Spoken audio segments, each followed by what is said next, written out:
The Bible is the best-selling book of all time. It has shaped the laws and policies of many Western countries, influenced language, music, and art. It continues to inspire millions of Christians around the world today. But what exactly is it? What is the Bible? If you're asking questions like these, stay tuned to this episode of the Bible Basics podcast for answers and more discussion on what the Bible is and why it matters.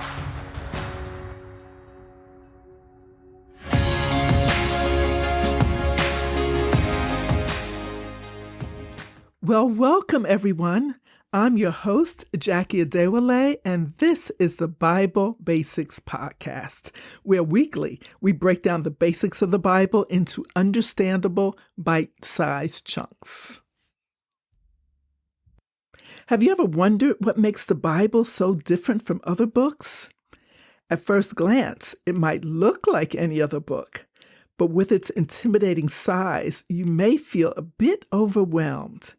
And with its stories talking about events that happened thousands of years ago, you might wonder if it's still useful today.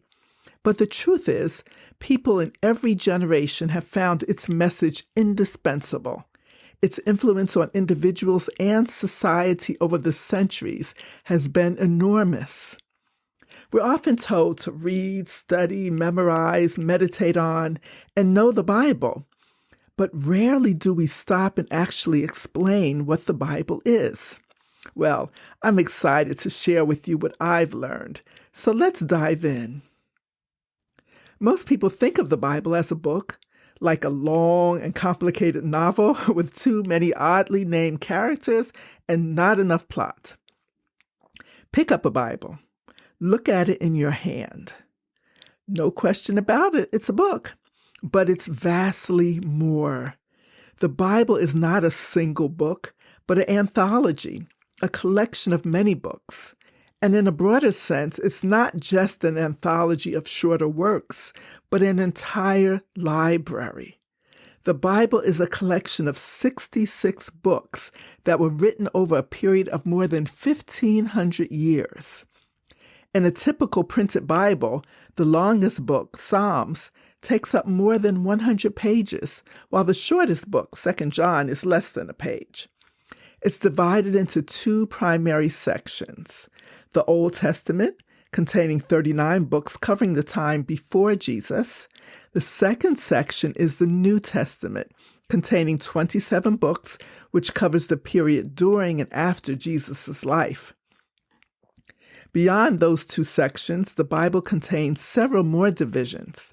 The Pentateuch, which is the first 5 books, the historical books, the poetry and wisdom books, the books of prophecy, the Gospels, and the letters, which are also referred to as the epistles.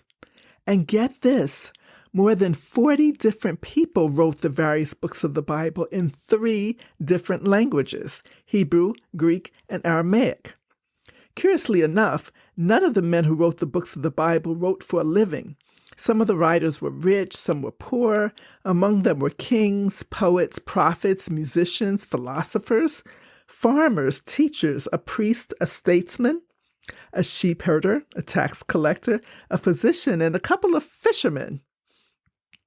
They wrote in palaces and in prisons, in great cities and in the wilderness, in times of terrible war and in times of peace and tranquility. Most of them were unknown to each other, and yet they chronicled the lives of good and bad people, battles and journeys, the life of Jesus, and early church activity.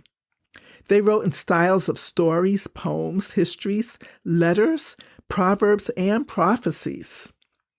Despite their diversity, when you examine them all, you discover that they all have a common theme: God's relationship with us, His creation, the human race.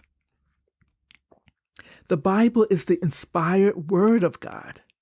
Theologians and scholars have argued endlessly about the question of how a book written by so many authors over so many centuries can possibly be inspired by God. Well, This is what I depend on. The Bible itself says that its words are God-breathed. Sometimes God told the Bible writers the exact words to say, but more often he used their minds, personalities, vocabularies, and experiences to produce his own perfect infallible, which means accurate, and inerrant, which means without error. His own perfect, infallible, and inerrant word. And that's what makes the Bible different from any other book. The Bible is not just a textbook or a book of abstract theology to be analyzed, discussed, and understood only by highly educated theologians and experts. No, it's a book about real people and about a God who is real. The Bible tells the story of God's relationship with the masterpiece of his creation, people. It's an account of God revealing himself to us, to you and me. Thank you for joining me today at Bible Basics. I hope you found this episode informative and helpful. Before you go, I want to leave you with one thought. The Bible is not just a collection of stories or a historical record. It's a living, breathing testament to the power and love of God.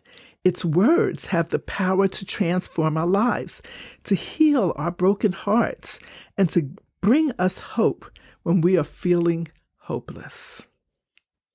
If this has been beneficial to you, please subscribe or follow and tell someone else about the Bible Basics podcast.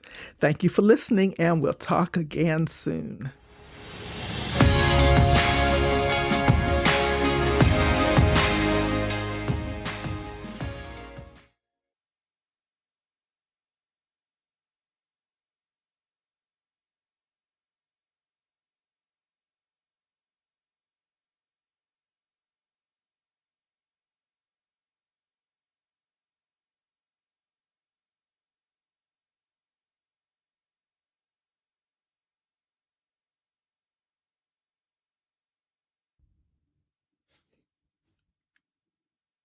Thank you for listening. Thank you for listening.